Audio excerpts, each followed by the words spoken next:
आरजीकर घटना के विरोध में आज नागरिक जुलूस कॉलेज स्ट्रीट विद्यासागर उद्यान के सामने शुरू हुआ और महात्मा गांधी रोड से होकर रानी रसमनी एवेन्यू तक पहुंचा। लगभग 2000 महिलाओं और पुरुषों ने मोर्चा में हिस्सा लिया। इन लोगों ने कहा करीब 3 महीने घटना को बीत चुके हैं, पर आज तक पीड़ित को न्याय नहीं मिला।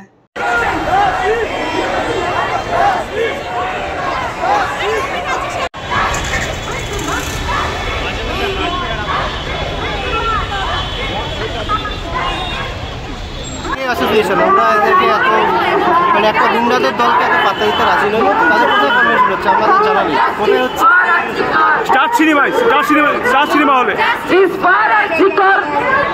মানে একই ডেটে করা হচ্ছে। ওরাও কিন্তু দাবি একই অভয়ার বিচার চাই।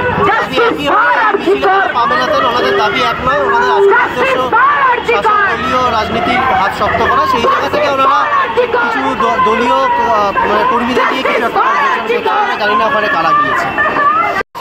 আমরা পথেই আছি, যতক্ষণ না অবধি অভয়া বিচার পাচ্ছে আমাদের পথে থাকাটাই দাবি এবং সময়ের দাবি মেনে আমরা পথেই থাকবো।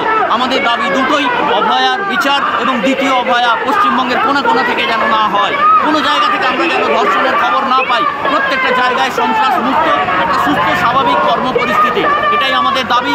আমরা স্বাস্থ্য দুর্নীতি নিয়ে লড়াই শুরু করেছি, গলিতে গলিতে যেখানে যেখানে দুর্নীতি বন্ধ করবো সেই জায়গা থেকে চামড়া ছিঁড়িয়ে আমরা থ্রেড কালচার প্রত্যেকটা মুহূর্তে প্রত্যেকটা কোনায় সমাজের প্রত্যেকটা স্তরে লুকিয়ে রয়েছে এবং যে ব্যবস্থাটা সবথেকে বেশি খারাপ, বিচারাধীন অবস্থায় তারা রয়েছে, আমি সেই নিয়ে কোনো কমেন্ট করবো না, কিন্তু তারা আবার স্বাস্থ্যক্ষেত্রে ঢুকে থ্রেড কালচারের পরিপন্থী হয়ে উঠছে এবং এক শ্রেণীর মানুষ তাকে ভরণ পোষণ করছে ভালোভাবে।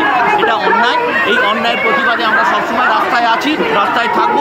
যেখানে যেখানে স্বাস্থ্য দুর্নীতি গড়ে উঠবে এবং থ্রেড কালচার তার মাথা গজিয়ে তুলবে, সেইভাবেই আমরা তাকে নির্মূল করার চেষ্টা করে যাব। এই বিষয়ে কি বলছেন? আসলে আমরা পথেই আছি, আমরা শুরুর দিন থেকে পথে আছি এবং পথে ন্যায় বিচারের লড়াইতে নামবো। এর সাথে কে বা কারা ন্যায় বিচারের আন্দোলনকে সামনে রাখবে, আমরা এটা প্রচুর বইপোর কোম্পানি যেরকমভাবে তৈরি হয় সেইভাবে হয়তো নতুন নতুন অ্যাসোসিয়েশন তৈরি হবে, আমরা তাদেরকে নিয়ে কোনো কথাও বলতে চাই না, কিন্তু এটা ঠিক আমরা ন্যায় বিচার ছিনিয়ে আনবো।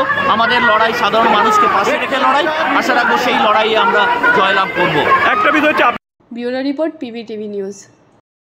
नियमित अपडेट एवं दुनिया भर की ताज़ा खबरों के लिए हमारे फेसबुक पेज को फॉलो एवं यूट्यूब चैनल को सब्सक्राइब करें।